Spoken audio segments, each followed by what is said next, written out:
faut qu'on parle. Tu sais, la conversation qu'on a eue l'autre jour sur le taux de divorce en Afrique qui est dans une hausse incroyable, j'y ai beaucoup réfléchi.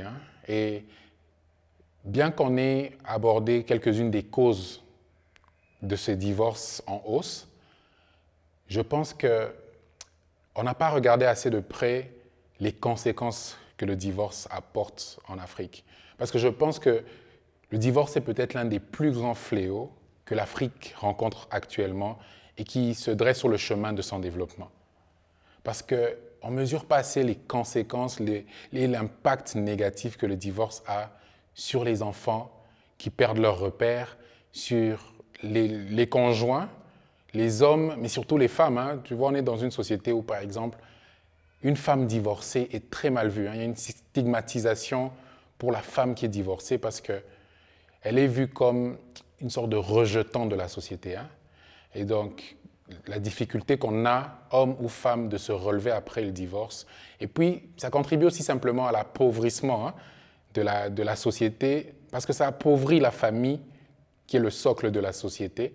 Et je pense que peut-être que si on veut vraiment apporter un regard sur cette problématique, le vrai problème n'est peut-être pas au niveau du divorce qu'il faut regarder, sur pourquoi les gens se séparent, pourquoi les couples se séparent, mais de revenir au début à comment les couples se forment, comment les mariages se font. Et ça m'amène justement à me dire, et c'est le sujet que je voudrais qu'on aborde aujourd'hui, comment choisir le bon partenaire. Bienvenue dans Faut qu'on parle, notre podcast qui aborde sans filtre les réalités de la vie d'adulte et la vie de couple ici en Afrique.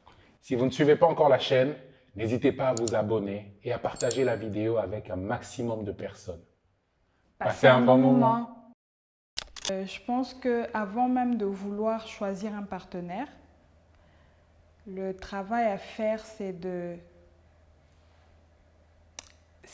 se connaître assez, se questionner sur qui nous sommes. Parce que qui nous sommes nous permet de savoir avec qui on veut être, nous permet de savoir avec qui on veut passer le restant de nos jours, nous permet de savoir avec qui on veut fonder une famille. Avant même d'aller dans les critères ou quoi, c'est d'abord de savoir qui on est et qui on est vraiment, pas qui on est au regard des autres, qui on est pour nous-mêmes, réellement, authentiquement. Tu penses qu'il y a beaucoup de gens qui vont dans le mariage sans se connaître?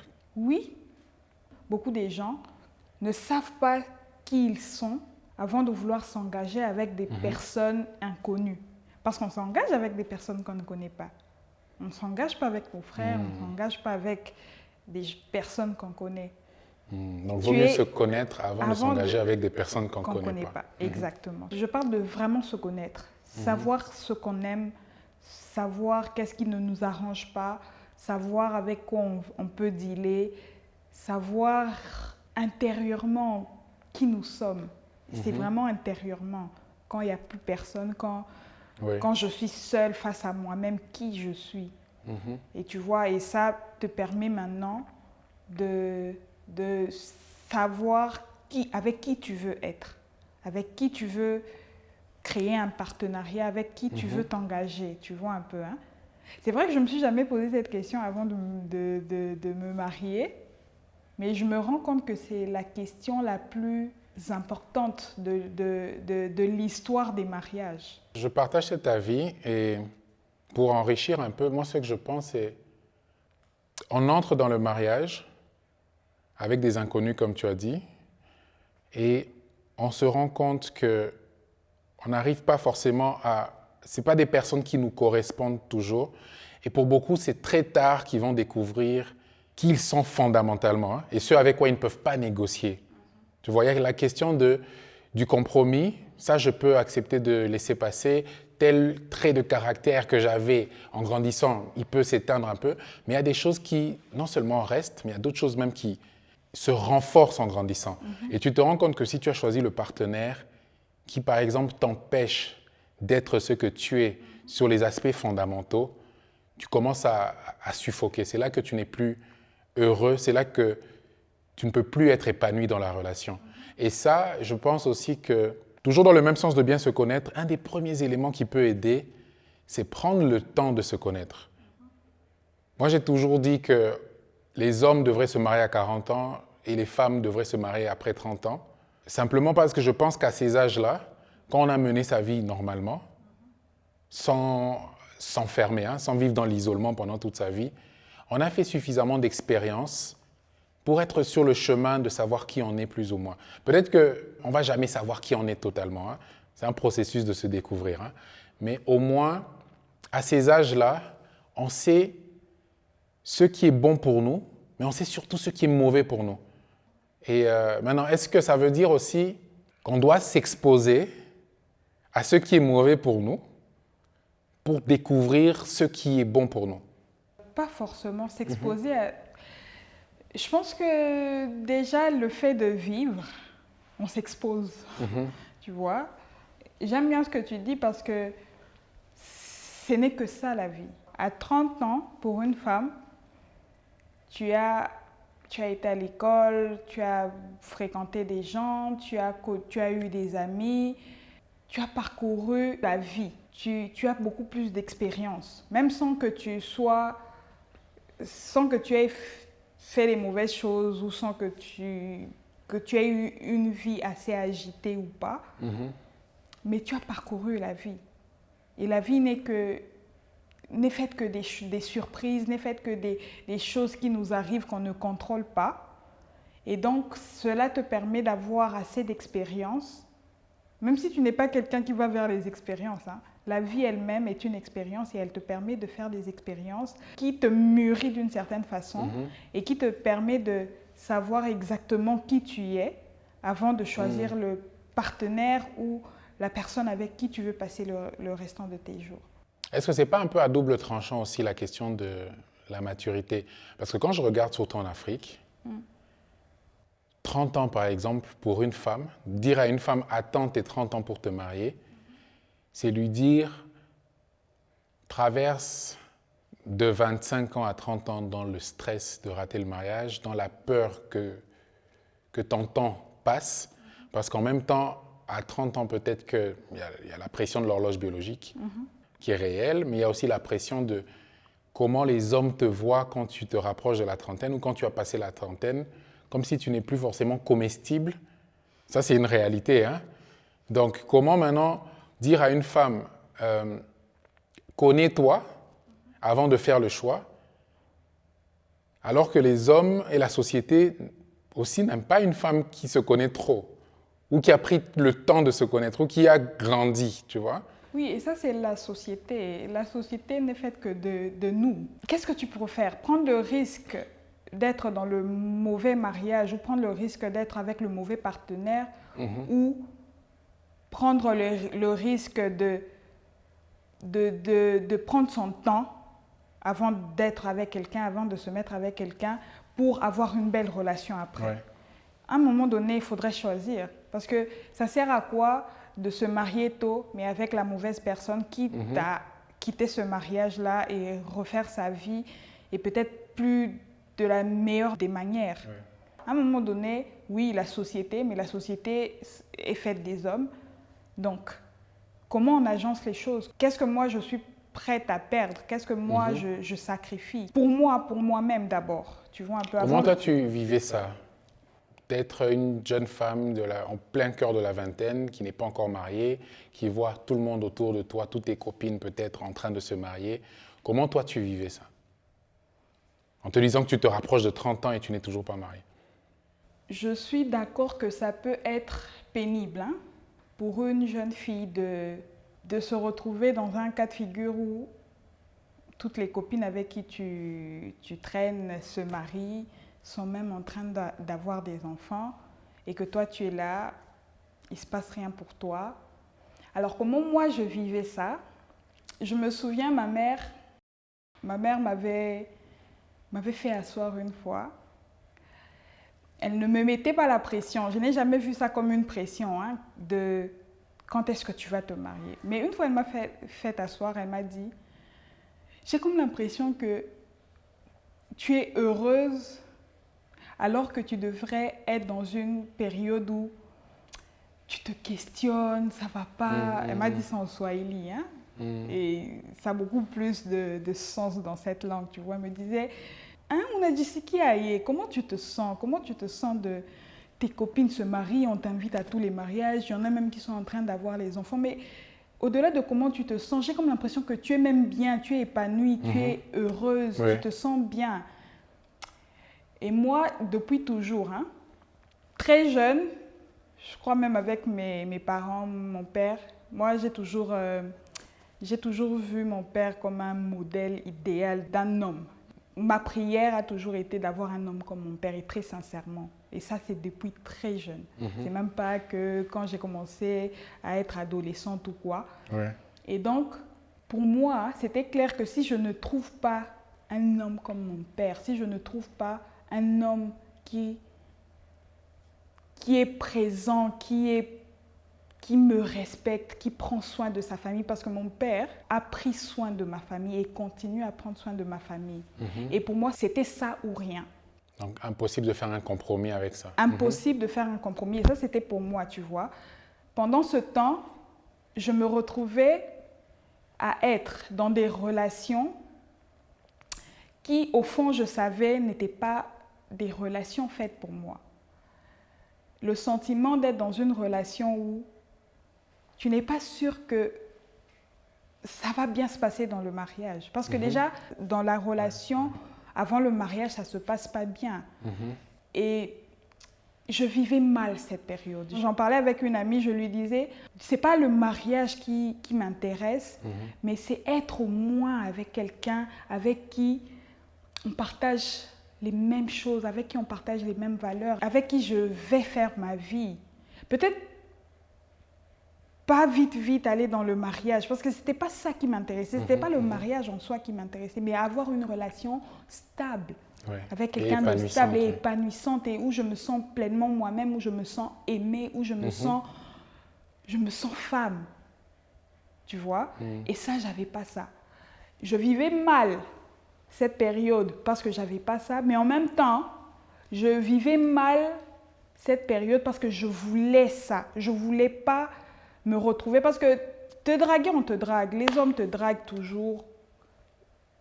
Tu as des prétendants, tu as des gens qui veulent faire leur vie avec toi, mais toi, pas forcément. Et quand ma mère m'a posé cette question, m'a dit, mais je te trouve heureuse. Je lui disais, oui, je suis bien, je suis épanouie, parce que je sais que tant que je ne trouverai pas la personne que j'ai toujours voulu, je ne me marierai pas. Si je trouve la personne que je veux, oui, j'y vais directement. Mais tant que je ne trouve pas la personne, je ne me marierai pas.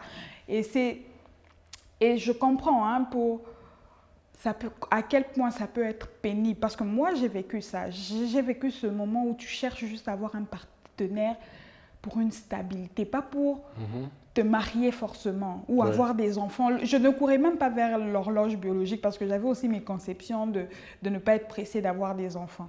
Mais je courais derrière la stabilité. Ok.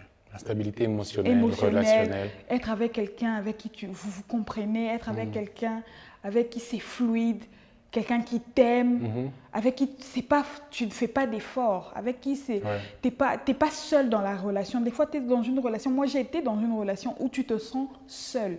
Il n'y a que toi qui fais des efforts, il n'y a que toi qui vas vers l'autre pour résoudre vos problèmes. Mais ces problèmes-là, ce n'est même pas toi qui les as créés, tu vois. C'est votre relation qui est instable, qui n'est pas... Vous n'êtes même pas fait pour être ensemble. Et vous essayez de faire marcher ça, tu vois un peu. Et je ne sais pas t'expliquer la douleur que c'est d'être en permanence en train de vouloir résoudre un problème qui n'existe pas. Oui, je vois. Non, j'ai connu quelque chose comme ça aussi, hein, à ma manière peut-être. Moi, il y a un truc qui me fascine aujourd'hui. Des fois, tu parles avec une jeune fille ou un jeune homme de 20 ans. Tu lui demandes comment va ta chérie ou comment va ton chéri. Et il te sort, on se bat, c'est pas facile mais on se bat, on fait avec.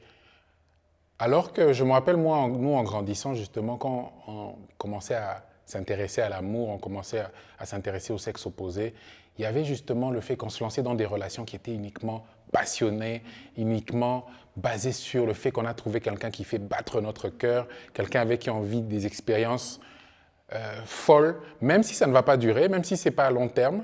Hein, après, on a le cœur brisé, hein, parce que c'est pas la relation, elle n'est pas devenue ce qu'on espérait qu'elle devienne. Mais je trouve qu'aujourd'hui aussi, il y a de plus en plus de personnes qui se disent qu'une relation n'est pas faite pour que ce soit uniquement les papillons dans les ventres. Une relation n'est pas faite pour qu'on soit 100% épanoui.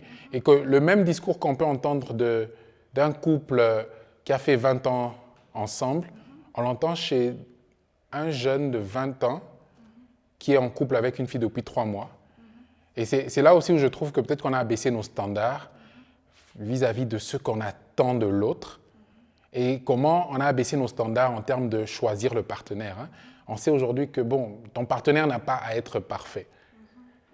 Et il peut avoir tous les défauts du monde. Ça fait partie maintenant de l'offre qu'il y a sur la table aujourd'hui. Et ça, je pense que ça nous fait perdre aussi de vue des éléments essentiels qui peuvent nous aider à trouver justement le partenaire qui nous correspond vraiment.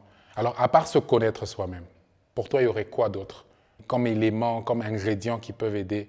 Quand on se connaît soi-même, ça vient naturellement. Je t'ai dit, moi, avant de te connaître, avant de me mettre avec toi, c'est pas comme si je m'étais posé la question de comment je choisis mon partenaire ou c'est pas comme si j'avais une liste des choses qui m'ont mené vers toi, tu vois.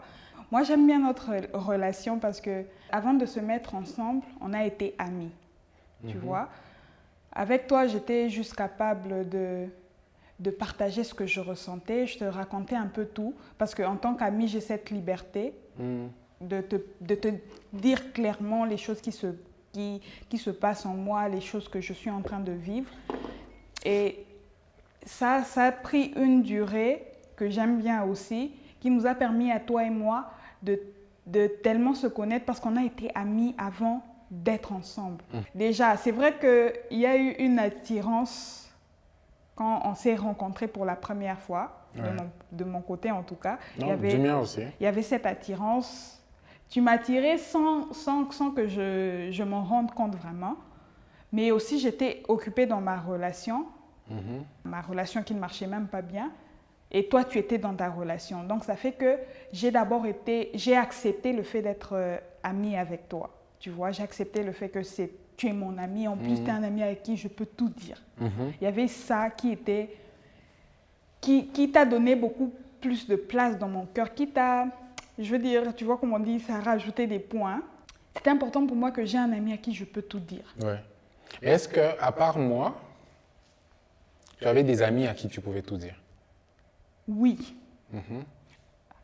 J'avais des amies femmes à qui je pouvais tout dire. Mais ce que je partageais avec toi, c'était beaucoup plus intense. Et toi, tu m'avais juste donné la plateforme cette plateforme qui me permettait de te dire même des choses dont je peux avoir honte, même avec mes amis, tu vois. Et ça fait que tu as pris beaucoup de place dans ma vie. Et ça a été plus facile pour moi, même quand on a décidé de se mettre ensemble, de créer quelque chose entre nous, ça a été beaucoup plus facile parce qu'on a été amis avant. Ça veut dire, en étant amis, on a appris à se connaître. On savait qu'est-ce qu'on aimait, qu'est-ce qu'on n'aimait pas. Moi, je me rappelle que je te parlais de mon mariage sans savoir que ce serait toi mon mari. Tu vois, je te disais comment je veux ma belle robe noire, je veux ce que je voulais de mon mariage, je voulais un mariage restreint. Et je me rendais compte que tout ce que je te disais, on les partageait ensemble. Tu voulais aussi, tu me racontais aussi ce que tu voulais et ça matchait. Et je me rendais compte que j'aimais les voyages, mais toi aussi, tu vois, hein, ça fait que le fait qu'on soit amis, et amis parce qu'on pouvait tout se dire. Avec toi, je pouvais juste être totalement moi-même. Je pouvais tout te dire. Parce qu'il y avait cette liberté-là. Tu es mon ami, tu n'es pas mon compagnon. Oui. Ça, il y a moins de pression. Il y a moins de pression. Il y a moins de parce jugement. Que je ne suis pas engagée avec toi. Tu ne vas même pas me juger. D'ailleurs, tu peux m'encourager dans certaines choses. Et ça fait que je te dis tout. Mais je me rends compte que je lui dis tout. il suffit qu'il m'appelle, il suffit qu'on se mette ensemble, qu'on parle, je lui dis tout. Et ça m'a permis d'être authentique envers toi. Le fait d'être totalement moi-même fait que je me rends compte que j'aime des choses, j'aime certaines choses, mais que je peux partager seulement avec toi. Et que finalement, oui, c'est le seul avec qui je peux partager ces choses, tu vois. Et donc, quand on a maintenant décidé de nous mettre ensemble, c'était plus clair pour moi. C'était clair que oui, c'est ça que je veux. Si je peux être totalement moi-même avec lui, en plus que il m'attire, j'ai des papillons dans le ventre, il y a cette alchimie entre nous. Ouais. C'était plus facile à ce niveau-là. Donc pour moi, je ne demande pas à tout le monde d'être ami avant de se marier, mais je crois que ça compte. Ça compte. Être ami vous permet de vous connaître assez, même dans vos pires moments, pour que même quand vous allez avant de vous mettre ensemble, vous connaissez assez bien. Ouais.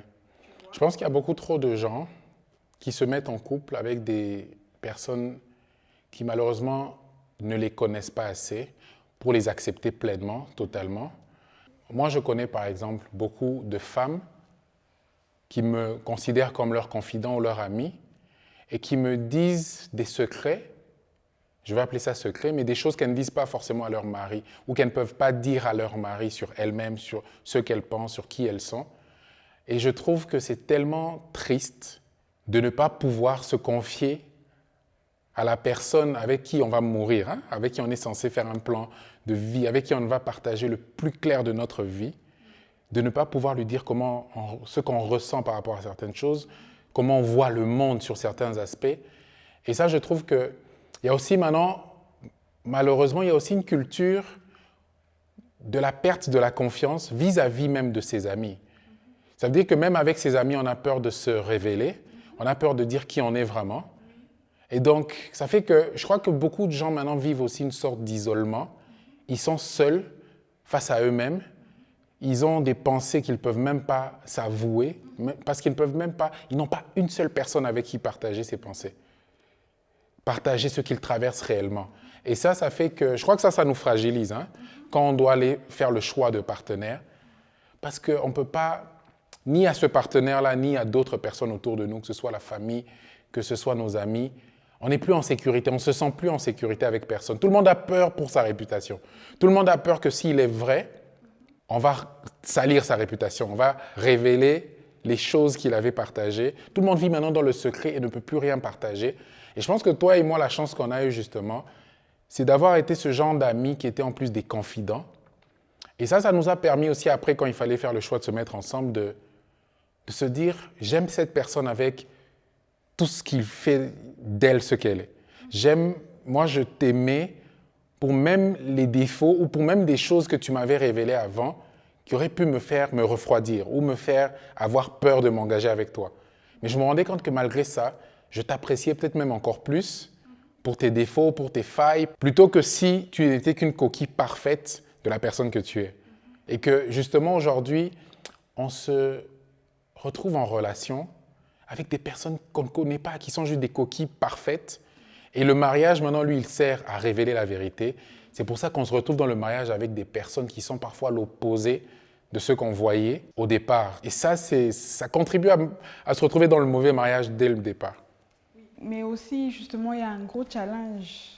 Moi, je me demande comment être authentique dans une société qui ne l'est presque pas. Parce que comme j'ai dit, le fait qu'on soit amis a fait que je sois pleinement moi avec toi. Et quand on a décidé de se mettre ensemble, parce que j'étais pleinement moi, mais aussi parce que toi, tu étais pleinement toi et que tu voulais quelqu'un d'authentique, ça marchait. Mais ça ne se passe pas comme ça avec tout le monde. Si je suis authentique avec tout le monde, ben, je peux rater le mariage pour une femme, tu vois. Et pour un homme, aujourd'hui, nous tous, on doit se retrouver dans un format où on est bon. Parce que si moi, je dois aller chercher un homme qui est chrétien, qui a des bonnes valeurs, qui vient d'une bonne famille, qui ne fait pas ci, qui ne fait pas ça, toi, tu vas te présenter à moi comme cette personne-là. Moi, je me souviens, j'ai été en relation avec avec quelqu'un qui me disait que chaque mercredi, il va à l'église. Il m'invitait même à son église, alors que chaque mercredi, il était en boîte de nuit. Mais c'était parce que aussi, il avait l'image de moi d'une bonne fille qui cherche une bonne personne. Donc, il s'est présenté à moi comme la personne qu'il pense que je voulais. Peut-être que ce n'est pas ça que je voulais. Me dire qu'il va à l'église chaque mercredi ne changeait rien. S'il me disait qu'il allait en boîte, ce n'est pas comme si je n'allais pas vouloir de lui. Mais il s'est présenté à moi comme cette personne-là.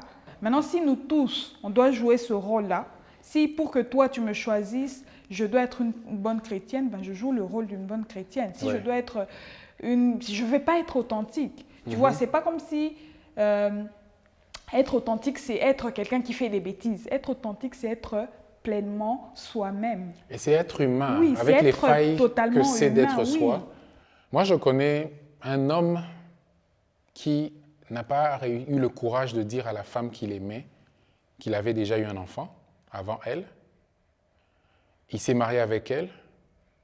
Et c'est des années après que le scandale a éclaté qu'on a découvert qu'il avait un enfant de presque 18 ans maintenant.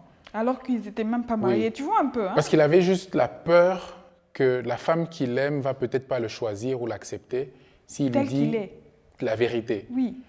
Mais alors moi je me dis, mais à quoi ça sert de choisir quelqu'un qui ne va pas t'accepter pour ce que tu es? Exactement. Il vaut mieux trouver quelqu'un qui t'accepte pour ce que tu es pleinement, oui. Avec les erreurs ou les accidents du passé que tu as connus. Parce que cette personne va aussi t'accepter pour les erreurs du futur. Hein? Oui. Et ça aussi c'est quelque chose qui manque. Et je pense qu'au début, quand on se met en relation, il y a des conversations qu'on devrait absolument avoir pour garantir qu'on entre dans de bonnes relations. Et des conversations difficiles. Oui, des conversations très difficiles parce que au fur et à mesure qu'on entre dans la relation et dans le mariage ensuite, ces conversations s'imposent à nous. Et elles, pour la plupart, elles peuvent être destructrices. Hein?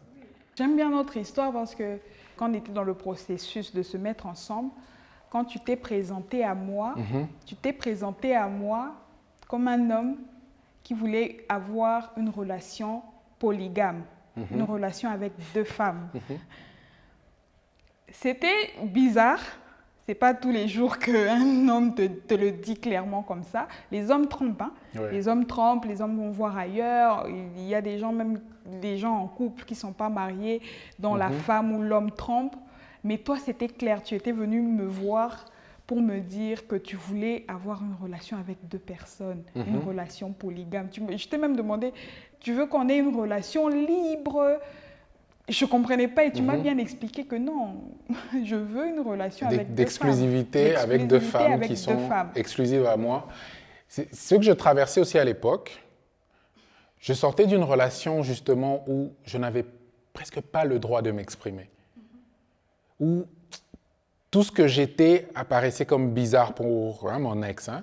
Ça veut dire qu'on ne se comprenait pas. Ça veut dire que moi, j'ai toujours été un libre penseur. J'ai toujours aimé l'idée de pouvoir dire ce que l'on pense.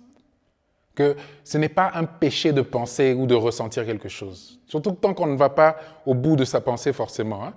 Et donc, j'étais dans une situation où la relation dans laquelle j'étais m'étouffait ma liberté d'expression.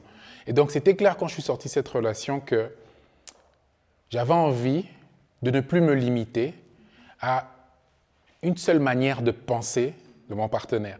Donc, je me disais aussi en même temps qu'en tant qu'homme, j'ai les mêmes pulsions que mon père, d'avoir été, de vouloir peut-être, de ne pas vouloir seulement me contenter en termes d'intimité d'une seule femme, de vouloir expérimenter avec plusieurs femmes. Mais en même temps, j'étais complètement opposé à la génération qui a fait la polygamie dans la plus grande des hypocrisies et que j'ai vu les effets destructeurs que ça a eu, sur ma famille et peut-être sur des familles autour de moi. Ils sont beaucoup de familles au Congo. Et moi, c'était clair que j'ai cette envie, j'ai cette pulsion. Je ne sais pas encore si j'ai envie d'aller dans le mariage maintenant. Mais j'ai envie d'aimer cette femme parce que je l'aime. Mais en même temps, je me rends compte qu'il y a aussi cette autre femme que j'apprécie d'une autre manière. Et j'ai peut-être envie, pour la première fois de ma vie, de m'exprimer. De ne pas être en train de jongler en cachette entre 2 personnes. Mais de dire à celle-ci, écoute, je t'aime, j'aime bien ce qu'on vit ensemble et j'ai juste envie de voir là où ça va nous mener. Mais il y a aussi cette personne que j'ai rencontrée et qui me fait un autre effet que j'ai aussi envie d'explorer. Donc ça, c'était important pour moi justement d'aller vers la vérité pour la première fois. Et c'était effrayant au début, hein, parce que tu te dis que cette personne que j'apprécie tellement, je peux la perdre parce qu'elle peut me dire « moi, ce format ne m'intéresse pas et donc tu ne m'intéresses pas ». Mais j'ai pris mon courage à deux mains et ça a été l'une des plus belles décisions de ma vie parce que ça m'a permis, depuis d'être parfaitement honnête sur tout ce que je ressens, tout ce que je pense, je me donne le droit de l'exprimer. Et moi, avec du recul, je crois que c'est parmi les choses qui m'ont fait t'aimer encore plus. Parce que tu étais totalement toi avec moi. Oui, je ne dealais pas avec, je n'étais pas d'accord avec, je ne voulais pas... Moi, je n'ai jamais vu, et je te l'avais dit, je crois, mon père a tellement mis la barre très haut que je veux un homme qui sera totalement à moi, pas parce que tu m'appartiens, mais parce que tu es dévoué à moi. Je veux un homme dévoué à moi. Et avoir une relation avec une autre femme fera que tu ne seras pas dévoué à moi et à nous et à la famille qu'on va fonder, tu vois. Et je te disais ça, mais j'aimais ce côté de toi. J'aimais ce côté de toi où tu étais cash avec moi, où tu étais clair. Et ça me permettait à moi d'être totalement moi-même aussi avec toi. Et ça fait que, oui, il a le droit de me dire ce qu'il pense, même si je ne deal pas avec, mais que je sache avec qui je suis. Et chaque jour, les conversations même qu'on a, même sur l'infidélité, même sur... Toi et moi, on a trouvé le moyen de parler de tout. Et ça a été fait parce que déjà, au début, on a été clair. On avait les conversations difficiles. Quand on parlait d'infidélité, on définissait qu'est-ce qu'était l'infidélité pour toi, qu'est-ce qu'était l'infidélité pour moi. On parlait d'argent. Tu m'as dit comment tu vois ta femme. Tu m'as dit que toi, peut-être que tu ne voudrais pas que ta femme, pas que tu ne voudrais pas d'une femme qui travaille, mais que tu ne voudrais pas que ta femme soit une femme qui travaille parce que ça vous limite. Parce que déjà, toi-même, tu es quelqu'un qui aime être au contrôle de son temps. Mais déjà, avoir une femme qui travaille, ça vous limite à avoir le contrôle sur votre temps, sur si vous devez organiser un voyage, si vous devez partir d'un endroit à un autre. Donc, on parlait de tout ça. Pour moi, c'est important d'avoir une femme indépendante d'esprit, indépendante dans sa capacité à aller s'épanouir. Je ne pense pas qu'on s'épanouit que dans l'amour, que dans la relation, que dans le mariage ou que dans la famille. Je pense que tout le monde, il y a une part d'individualité, hein, et que tout le monde doit avoir sa part d'individualité, sa part de quelle est la passion que je poursuis, qu'est-ce que moi j'aime faire, quelle est l'activité, au-delà même de l'activité qui génère des revenus, hein, qui produit de l'argent. Pour moi, c'est important donc d'avoir une femme qui a une identité et qui se cherche. J'ai jamais justement aimé une femme qui a peut-être un emploi classique ou qui est dans le monde corporate de manière classique parce que ça veut dire qu'elle n'a pas le contrôle sur son temps.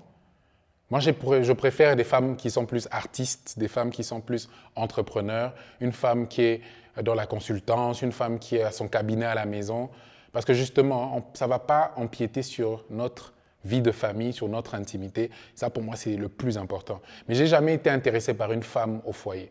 Parce que je trouve qu'aussi une femme au foyer, qui se limite qu'à s'occuper du foyer, à un moment, il y a quelque chose qui meurt en elle. Elle n'explore pas la lumière, je pense, hein, que Dieu a mis en elle. Que tout le monde doit aller explorer sa lumière. Tout le monde doit trouver c'est quoi sa passion, c'est quoi son don, son talent, et aller l'explorer. Moi, je suis le premier à essayer de pousser ma femme à explorer ça. Hein. Et si ma passion, c'est être femme au foyer? Je ne m'attendais pas à celle-là. Si ta passion, c'est être femme au foyer, je pense que être femme au foyer, c'est peut-être le truc le plus louable au monde. Mais ce que je me dis, c'est que autant moi, je me considère un père au foyer parce que je passe énormément de temps à être dévoué à ma famille, à voir ma fille grandir, à m'occuper de toi. Autant je sais que souvent les périodes de temps où je suis tellement plongé uniquement dans ça, je n'ai pas assez d'activité, je n'ai pas assez donc, de travail, je peux même sombrer dans une forme de dépression parce que je pense que chaque être humain a ce besoin de s'autoréaliser aussi, d'avoir sa place, de marquer sa place dans la société, d'accomplir des choses.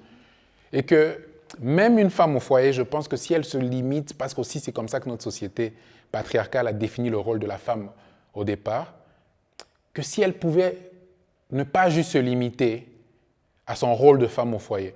Quitte à ce que ce soit parce que, OK, elle a un commerce, elle a à la maison créé une petite boutique, ou bien elle a un service où elle fabrique, je ne sais pas moi, des yaourts qu'elle délivre à tout le quartier et c'est une activité qui tourne.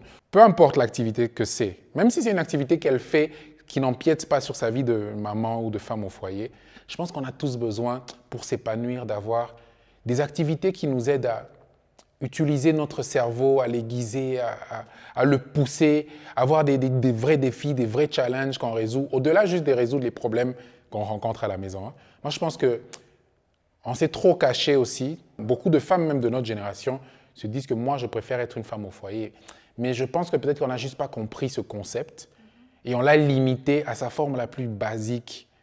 Tu vois, alors que c'est quelque chose on peut être une femme au foyer, mais être une femme qui voyage, être une femme qui va explorer d'autres choses, qui a une passion pour la photographie, une passion pour l'art, qui a ouvert une petite galerie d'art dans le garage à la maison et qui organise des petits événements où elle vend ses œuvres en étant mère ou femme au foyer.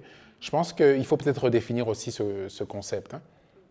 Donc, pour revenir, c'est un peu ça, avoir les conversations difficiles. Je pense que beaucoup des gens se mettent dans le mariage ou dans les relations sans vraiment avoir ces conversations. Les conversations sur l'argent, par exemple, tu vois.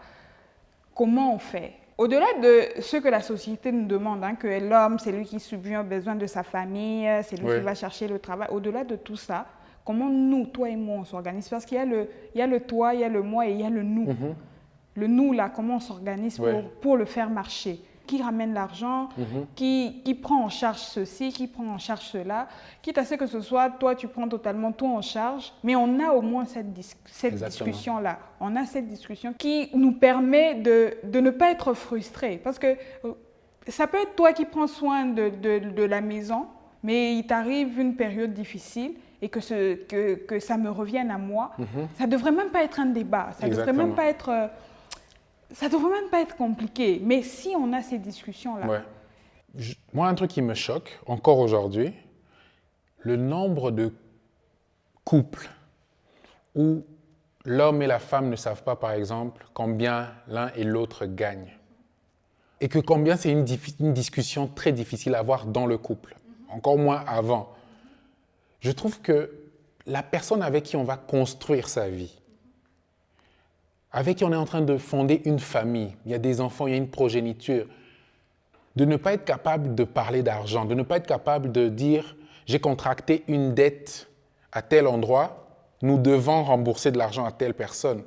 Et c'est comme ça que tu vois même ultimement quand il y a par exemple un cas où il y a un père de famille qui meurt, parfois il y a maintenant beaucoup de problèmes qui sont révélés. Oh, il avait des problèmes d'argent ici. Tu vois, il avait dû hypothéquer une maison pour résoudre tel problème. Et on se rend compte que c'est des problèmes maintenant qui tombent sur sa famille, sur sa progéniture. Parfois, même quand on aime sa famille, sa femme et ses enfants, on se rend compte qu'on leur laisse plus de problèmes. Mais tout commence par la capacité qu'on peut avoir de parler de cet élément qui est aussi fondamental dans notre société actuelle. L'argent, mais les couples ne savent pas en parler. Et ça moi, jusqu'à aujourd'hui, ça me choque encore parce que je me dis, à quel point l'argent est devenu important pour nous pour que ce soit le plus grand tabou de notre société, tu vois. Mais selon toi, parce que moi je pense qu'à chaque problème, il y a une cause. Pourquoi on ne parle pas de ces choses? Pourquoi c'est des conversations difficiles? Moi, ce que je pense, quand je regarde un peu à l'époque de nos parents, déjà, l'argent, c'est l'outil que l'homme a pour contrôler la famille, contrôler la femme. Ça veut dire que l'homme, son rôle principal, c'était subvenir aux besoins financiers de la famille. Et donc, s'il ne dit pas à sa femme combien il touche, si elle n'a pas une idée précise de tous les avoirs qu'il a, il peut naviguer librement dans sa vie. Sa vie, par exemple, s'il est en train de fonder une deuxième famille dehors, en cachette, il n'a pas besoin que toi, tu saches combien il gagne. Parce que savoir combien il gagne, c'est savoir combien d'argent n'entre pas dans votre foyer. Donc, il y avait aussi beaucoup il a construit une maison pour la femme là. Ça, il ne va pas venir te dire, oui, voici dans la comptabilité de la famille, il y a 100 000 $ qui allaient construire une maison pour cette femme-là. À cette époque-là, l'argent était l'argument principal qui permettait à l'homme de garder le contrôle sur la femme. Aujourd'hui, les femmes travaillent presque autant que les hommes. De plus en plus sont dans des postes de haute direction. On a de plus en plus de cas où des femmes gagnent plus d'argent que leur mari, ou des femmes qui sont peut-être plus puissantes, hein, des femmes dans des postes de direction, des femmes à la tête de l'État. Il y en a de plus en plus. Ça veut dire que c'est une tendance qui est en train de devenir réalité. Hein. Mais cette question reste très délicate, très difficile. Et moi, je pense que c'est une des questions fondamentales pour savoir si son couple va durer. Les questions, comme tu as dit, qu'est-ce qui se passe si l'homme qui était celui qui subvenait principalement aux besoins de la famille traverse une période où il perd son emploi pendant une année ou deux et que la femme travaille? Est-ce qu'automatiquement, on est d'accord que c'est elle qui va prendre en charge maintenant les besoins quotidiens de la famille, les charges comme le loyer, les charges comme l'école des enfants?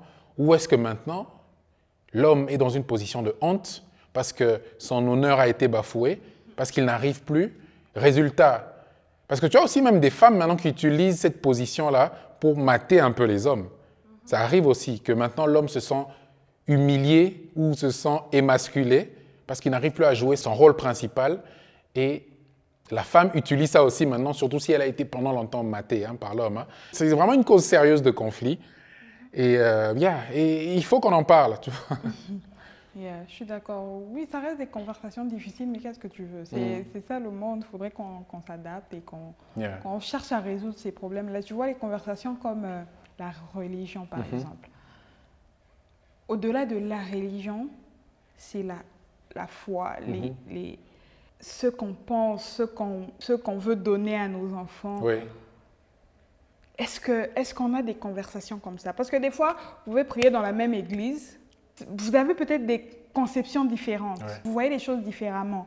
Donc pour moi, la religion, la foi, les conceptions, les principes spirituels, la manière de voir le monde, de voir Dieu. Tout ça devrait être des vraies conversations. Ouais. Au-delà de on va à l'église chaque dimanche, au-delà de moi je suis baptisée, au-delà de la religion qu'on partage, nos valeurs spirituelles. Au-delà de ce qu'on partage en surface ou aux yeux des autres. Imagine le nombre de couples, si tu les sépares, tu poses la même question sur les principes bibliques, sur ce qu'ils ont tiré de la prédication du jour, et tu te rends compte qu'il n'y a pas plus à l'ouest l'un de l'autre, il n'y a pas plus éloigné l'un de l'autre. Oui. Et ça va se répercuter aussi sur, comme tu l'as dit, l'éducation qu'on veut donner à nos enfants. Il y a beaucoup de couples où aussi on se retrouve, on sait que l'éducation, c'est la maman qui va la faire. Hein? Mais il y a aussi des couples, moi je vois avec les hommes, l'homme a une philosophie sur comment il veut élever ses enfants, mais ça clash avec comment la femme, elle est habituée, ou a été formée ou formatée à élever les enfants. Et ça clash tellement que, à un moment, il va juste laisser tomber, mais alors qu'il avait une philosophie et une vision sur ce qu'il voulait inculquer à ses enfants. Hein. Donc, il y a tous ces petits clashs-là. Oui, et donc, quels sont, au-delà des critères, tu vois, ça, c'est pas vraiment des critères, mais c'est des choses avec lesquelles on peut dealer ou pas, tu vois.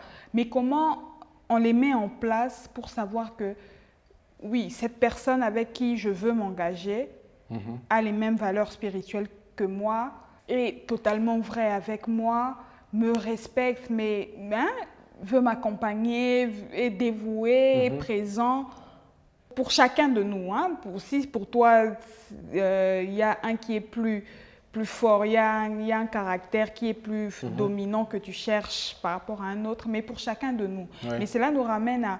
Je me connais tellement bien, je sais qui je suis et je sais où je suis en train d'aller, là où je vais aller, tu vois. Si vous avez des conversations difficiles au début, avant de vous marier, au début de votre relation, au début même, avant même l'engagement de on est ensemble, on se met ensemble parce qu'on se plaît, parce qu'on veut passer du temps ensemble, mais on a ces conversations difficiles. Et moi, avec toi, c'est ça qui s'est passé, on avait ces conversations-là en tant qu'amis. Peut-être de manière philosophique, parce que la vie que tu menais ne pouvait pas impacter la mienne.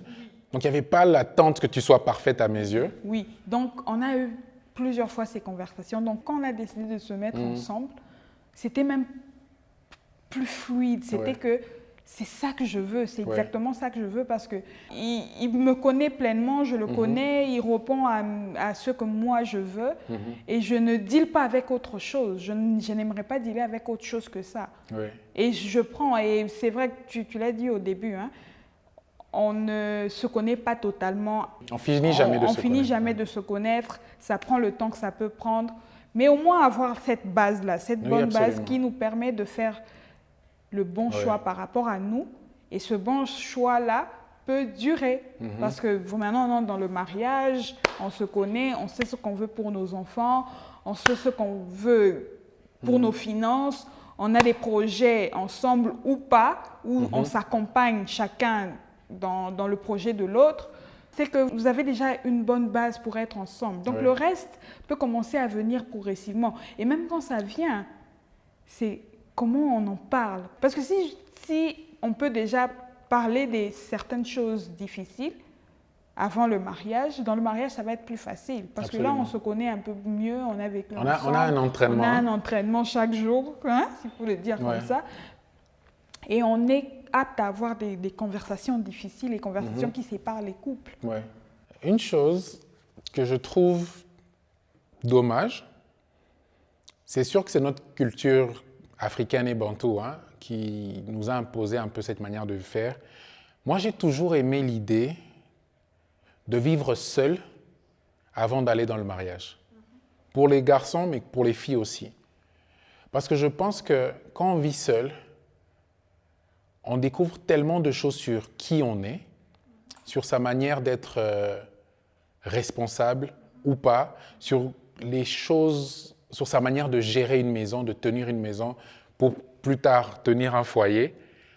Et je pense que malheureusement, notre culture bantou, peut-être chrétienne aussi, nous a toujours recommandé justement de quitter sa famille pour se mettre dans le mariage. Et je trouve que ça aussi, ça fait qu'il y a des gens qui ne se connaissent pas assez eux-mêmes. Dans notre société, c'est peut-être un peu plus les hommes hein, qui ont la chance d'aller trouver une maison, vivre seuls, et c'est quasiment interdit pour les femmes. Hein.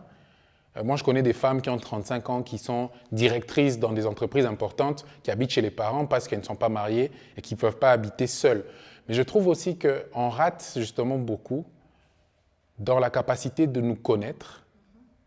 On découvrirait tellement plus sur soi, et je pense surtout les femmes, tellement plus sur ceux qu'on tolère, sur ceux qu'on ne tolère pas, sur ceux qu'on aime, sur ceux qu'on n'aime pas, si on va faire l'expérience de vivre seul, ne plus être sous une autorité autre que la sienne. Et ça, je trouve que c'est encore dommage. Et moi, vraiment, j'ai toujours été un avocat pour dire aux femmes même, fais même une expérience, va même 3 mois, va même 6 mois seul. Négocie même avec tes parents, hein, que je pars pour quelque temps, mais juste pour que tu ailles découvrir comment est la vie quand tu es seul. Et ça va permettre à plus de femmes justement d'être moins tolérantes, de partenaires qui ne sont pas à la hauteur de ce qu'elles veulent. Une femme peut découvrir qu'elle a besoin de son indépendance, qu'elle a besoin aussi de son espace, qu'elle a besoin donc d'un partenaire qui va lui laisser son espace et son indépendance. Mais elle le saurait que si elle a expérimenté son espace. Or, beaucoup de femmes viennent de la maison de papa, directement à la maison de leur mari, et elles ne feront jamais l'expérience de ce que c'est d'être elles-mêmes, loin du regard de quelqu'un qui a une forme d'autorité sur elles. Et ça, je trouve qu'il y a beaucoup de femmes qui passent à côté de se découvrir, de découvrir qui elles sont pour de vrai quand elles ratent cette étape-là. Oui, mais en même temps, ce n'est pas de leur faute. Parce que justement, on est dans cette société qui juge beaucoup plus les femmes que les hommes. Une femme qui vit seule est mal vue. Tu ne vas pas dire à ton père, je vais aller vivre seule. Parce que lui aussi, il espère que tu trouves un bon mari. Or, pour trouver un bon mari, un homme déjà qui apprend que tu vis seul ne te donne plus la considération qu'il faut. Pourquoi ? Ne veut plus t'épouser parce qu'il suppose que tu vis seul, ça veut dire que peut-être tu laisses entrer plusieurs partenaires, peut-être que tu es indépendante, ça veut dire aussi que tu as une certaine liberté. Ça veut dire beaucoup de choses, hein, mais qu'on s'imagine seulement. Oui. Hein, parce que moi, je connais des femmes qui vivent seules, qui ont une vie correcte. Tu vois, une vie correcte, pas de débauche, une vie normale.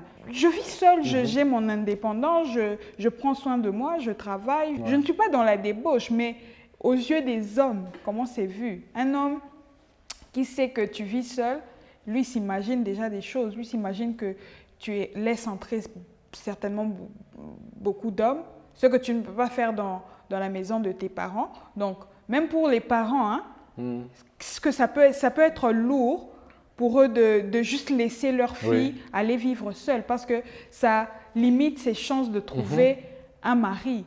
Et de trouver un mari, je ne parle pas de bon mari parce que c'est ça, on s'est toujours dit que comment tu vas faire pour trouver un bon mari.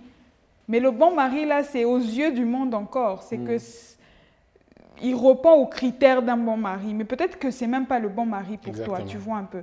Donc, oui, tu peux être l'avocat de... Et tu me disais ça même avant qu'on était encore amis. Quand on était encore amis, tu me disais, mais va vivre seul, tu vas apprendre à te connaître, tu vas apprendre à découvrir qui tu es.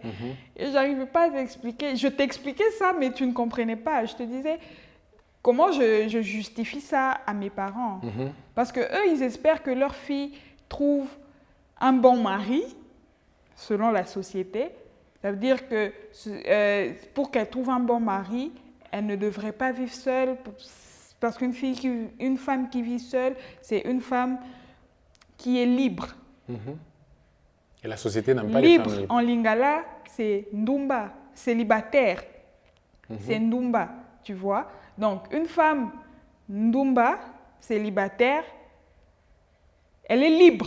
Elle peut faire ce qu'elle veut. Les hommes peuvent venir quand ils veulent. Elle peut sortir et rentrer tard parce qu'elle a une vie. Je ne sais pas comment on imagine ça. Hein? On imagine que tu as fait la fête, tu t'es Nous, les hommes, on s'imagine beaucoup de choses. Oui, tu vois un peu. Hein? Donc, pour une société comme la nôtre, expliquer à des parents chrétiens, bantous, que je veux aller vivre seul, c'est leur dire je veux ma liberté, je veux être capable d'être dans la débauche. Maintenant, j'ai une autre question pour corser encore un peu plus la difficulté. Maintenant, qu'est-ce que tu dis si je te dis que moi je pense sincèrement qu'on a plus de chances d'avoir un bon mariage avec un partenaire si on vit avec avant le mariage? Mais ça rejoint ce que je suis en train de dire. Regarde, toi et moi, on a vécu ensemble avant de se marier. Ça n'a fait que forger ce qu'on savait déjà. On voulait être ensemble, on voulait se marier. Ça n'a fait que forger tout ça.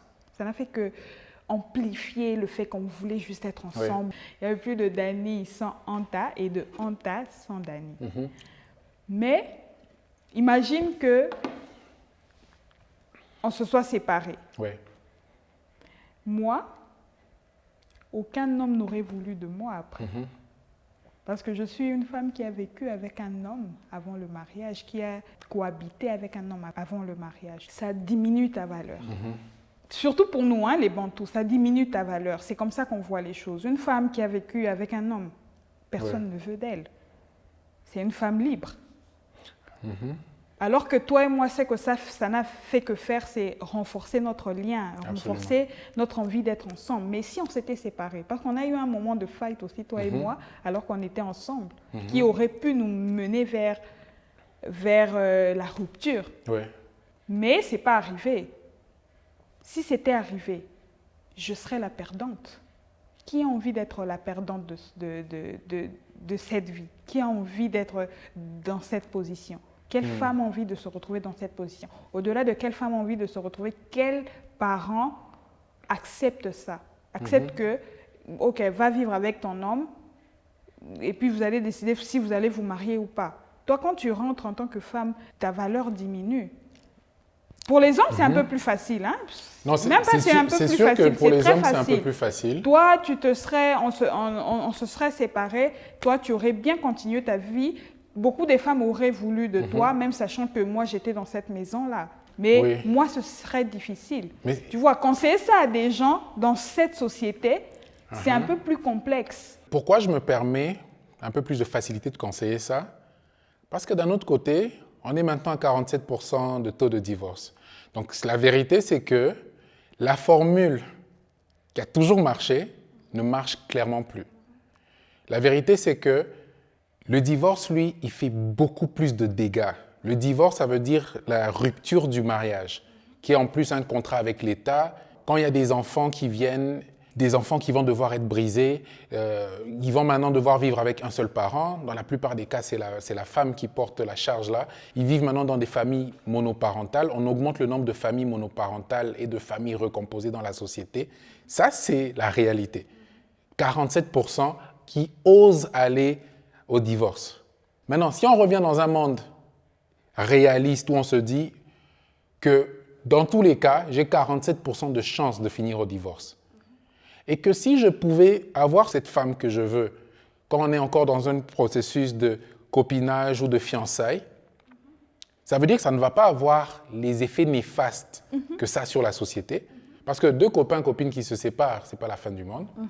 Donc tu vois, moi je pense que c'est le moment de re-questionner pleinement notre réalité sociale. Hein, et même d'être égoïste, hein, de se dire... j'ai envie de me dévoiler un peu plus à cet homme ou à cette femme, quitte à ce que ça va juste me permettre de la disqualifier ou de le disqualifier.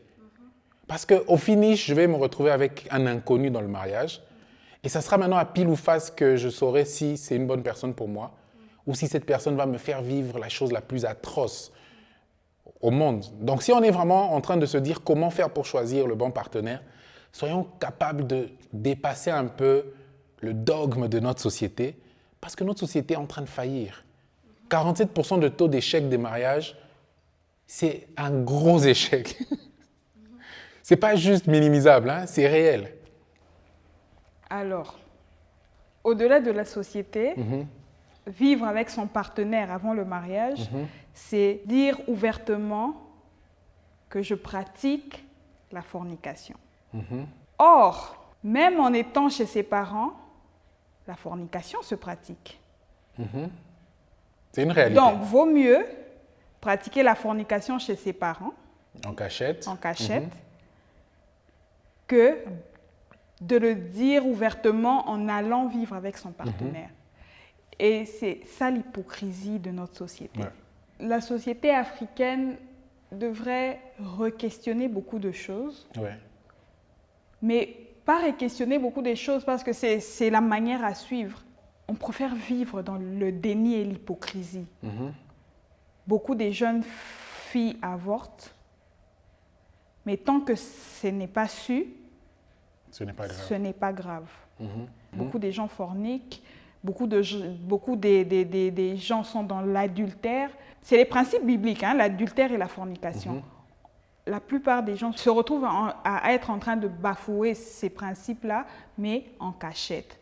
Tu vois, c'est un peu pour t'expliquer comment c'est juste compliqué de dire à une jeune fille ou d'expliquer à des parents de laisser leur jeune fille.